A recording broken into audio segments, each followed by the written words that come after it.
प्यारी प्यारी भव्य आत्माओं, धर्म आस्था का सबसे बड़ा महापर्व आपके बीच में आ रहा है, जिसे हम 10 लक्षण महापर्व कहते हैं, जो 28 अगस्त से प्रारंभ हो रहा है और 6 सितंबर तक यह 10 लक्षण महापर्व आपके बीच पर रहेगा। श्रावक ने प्रश्न किया, 10 लक्षण पर्व के 10 दिनों में हम क्या करें? जो नहीं किया है वो काम 10 दिन में आप कर सकते हो। यह है आपके लिए सबसे बड़ा, सबसे पावन पर्व है। ऐसा कहता है दुनिया में, आगम कहता है कि सारे तीर्थों में सबसे श्रेष्ठ तीर्थ वंदना समय शिखर की हुआ करती है। रत्नों में सबसे श्रेष्ठ रत्न चिंतामणि रत्न हुआ करता है। नदियों में सबसे श्रेष्ठ नदी क्षीर सागर का जल माना जाता है। उसी प्रकार से पर्वों में महापर्व 10 लक्षण का महापर्व हुआ करता है। जो साल भर में हमने अपराध किया है, जाने अनजाने में कोई गलती की है, उनको धोने का 10 दिन का महापर्व आपके बीच में आ रहा है।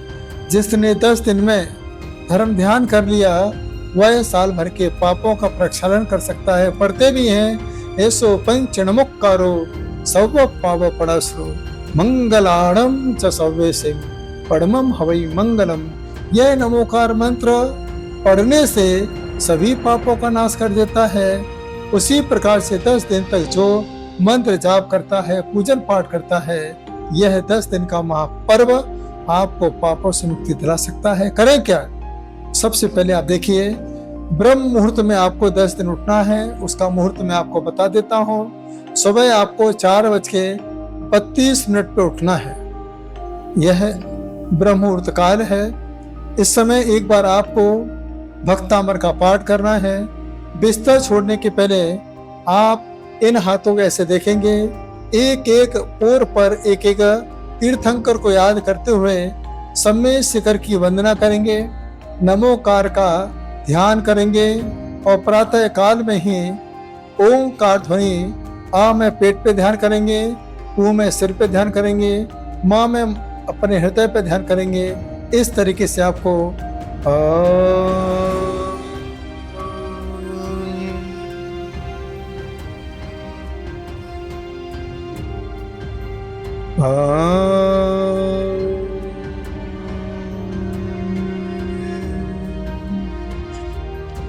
इस तरीके से आपको बिस्तर छोड़ने के पहले ध्यान, चिंतन, मनन, भक्तावर सुन सकते हैं।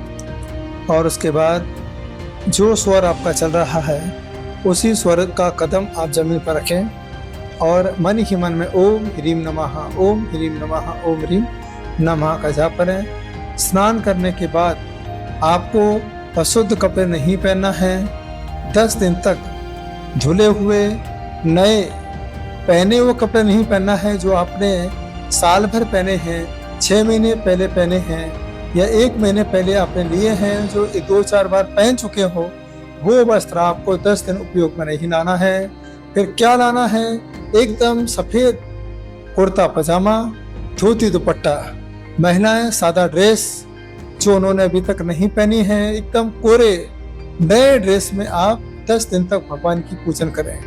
उसके बाद धवल वस्त्र पहन करके, जो भी आपके वस्त्र हैं एकदम सात्विक हों, आपके लेस्या को शुभ लेस्या करने वाले हों, ऐसे वस्त्र को धारण करके ओम जय जय जय निस्सही निस्सही निस्सही बोल करके आप मंदिर में प्रवेश करें। 10 दिन की सामग्री आप तैयार रखें। 10 दिन की अलग अलग पूजन होती है। बस उसकी पूरे बॉक्स बना लें कि पहले दिन की सामग्री, दूसरे दिन की सामग्री, इस तरीके से आप 10 दिन की सामग्री की तैयारी कर सकते हैं। उसके बाद मंदिर में जाते ही आप पहले जितने साल के हो गए हैं, पहले दिन आप परिक्रमा लगाएं। तस्मिच्छामि दुक्कडम तस्मिच्छामि दुक्कडम, नमो अरिहंताणम, नमो सिद्धाणम, नमो आयर्याणम, नमो वज्रायणम, नमो लोये सब सवणम तस्मिच्छामि दुक्कडम। तो आज ही क्षमा वाणी का महापर्व है। 28 तारीख को श्वेतांबर संप्रदाय संवत्सरी मनाया करती हैं। तो आपको परिक्रमा लगा के 10 मिच्छामि दुक्कड़म बोलना है। उसके बाद अभिषेक करें, भगवान का पूजन करें, बड़ी आत्मीयता के साथ जाप करें। उसके बाद ध्यान करें। ध्यान में आपको एक एक धर्म का ध्यान करना है।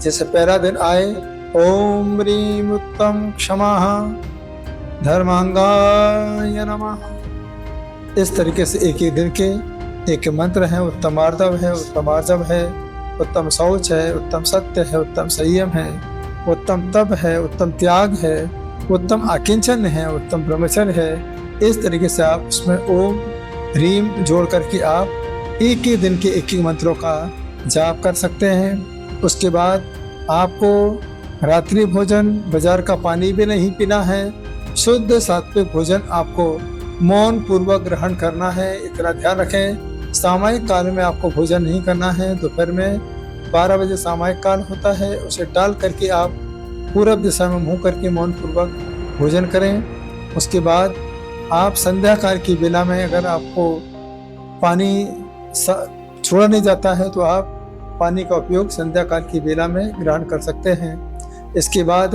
आपको सामायिक करना है, पहले प्रतिक्रमण करना है, सामायिक करना है, दिग्वंदना के साथ करना है, जाप करना है, ध्यान करना है। और हर दिन आपको ध्यान में लाना है अनंत ज्ञान स्वरूपो हम, अनंत दर्शन स्वरूपो हम, अनंत सुख स्वरूपो हम, अनंत शक्ति स्वरूपो हम। इस प्रकार का आपको जाप करना है। इसके बाद यहाँ पर ऋषि पंचमी आती है, बच्चे उपवास करते हैं। इसके बाद फिर धूप दशमी आती है, महिलाएं उपवास करती हैं। इसी में ही रत्नत्रय के व्रत आते हैं, तो यहाँ पर 3 दिन के उपवास रखे जाते हैं। पंचमेरु के व्रत आते हैं, 5-5 दिन के यहाँ पर व्रत उपवास रखे जाते हैं। जैसी जैसी शक्ति होती है लोग 10-10 दिन के भी उपवास करते हैं।